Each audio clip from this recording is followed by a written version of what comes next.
Brilliant. I think I'm glad you brought that up. So can you actually explain the four different types of yoga, just for our Yeah. listeners? So this is awesome because yoga, four different types is not like tree pose. Damn a It's dog. our dog is Yeah. one type. The other type is shavasana.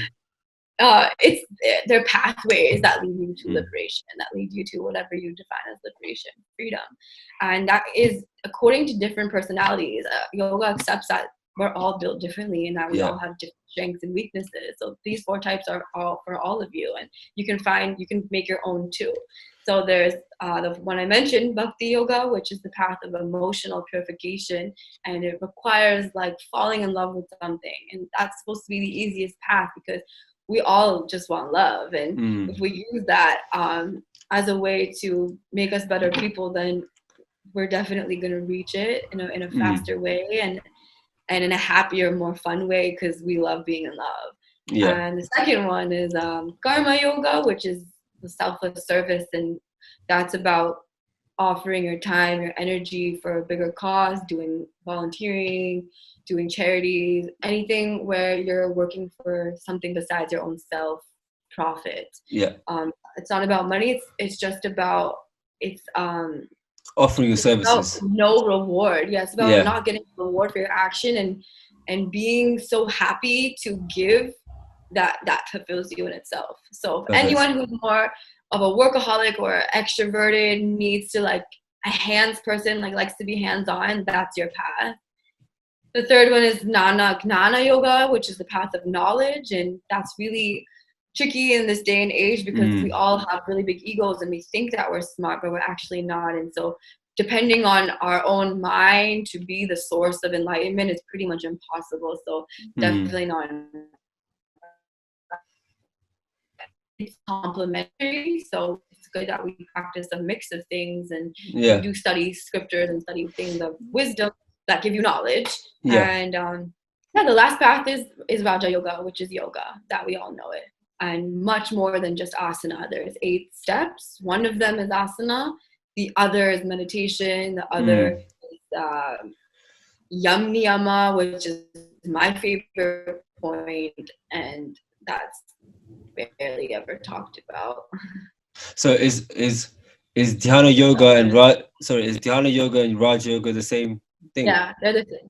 Yeah. Another word for Raja Yoga is Dhyana Yoga. Oh, perfect. Yeah, amazing. So I know, like, so for example, myself, like, I try and include all four every day in my life. Like, if I'm like, I've said I'm doing 5 things a day, and I'll try Yeah, and like get some knowledge in me, like reading books or listening to yeah, other things. I always meditate every single day, and that's one thing that I do. I always listen to uplifting music for the bhakti yoga, and obviously work, like exercise or working, and this, that, and the other is another way. So would that be like that's, a perfect balanced diet kind of thing?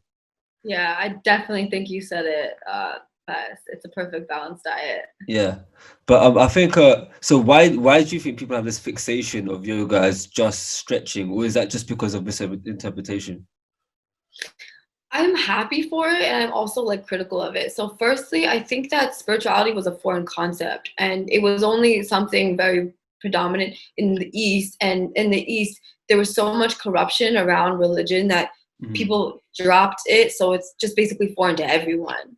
So people like lost this trust in religion and the universal energy, but what happens is when you think that you're going to a workout and you're trying to become flexible and you're trying to like de-stress, you find something else. yeah. You find that when you're there, you disconnect from everyone and you connect to yourself. You find that meditative moment, and then you realize that that's what's making you come back the next day, and it's not the other fitness goal. So I Mm, think it's like the lowest hanging fruit. It's the easiest touch point for someone, yeah. and it's a foot in the door, whatever brought you there. But at the end of the day, you're not gonna leave without that experience of yourself. Even if it's just a 10-minute meditation or breathing exercise, you're gonna feel something profound. So Mm. maybe it's a great device by Yeah. God that kind of gets people in the door, and then you change your path after that. Yeah, I think also maybe I'm a bit more cynical, but we also care much about how we look in the Western Yeah, world. And yeah, obviously, like yoga that's the enhances motivation. your body and enhances this flexibility and this and the other as well.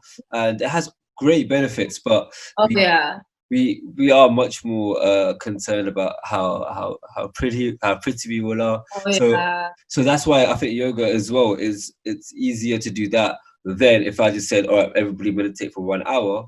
You're gonna get yeah. more resistance to that rather than actually working out and doing something with our bodies. True, true. I think it's awesome that yoga gives you so many benefits, which are Yeah, just like natural byproducts and not yeah, even the main reason. But like I said, it's like if you have a piece of gold and you use it as a paperweight, you're like, okay, sweet, this is like a really pretty paperweight. Like, and I have it and you don't. But like, it's a piece of gold. Like, you're gonna yeah. you realize that you can use it in so many ways that it's so valuable. So you will be tempted. I will say that even That's if a you do it for the wrong reasons, you're gonna start asking yourself questions like, I think that's a why did really I great do that? example. That's a really Why great did I feel so example. happy today because of my practice? So Yeah.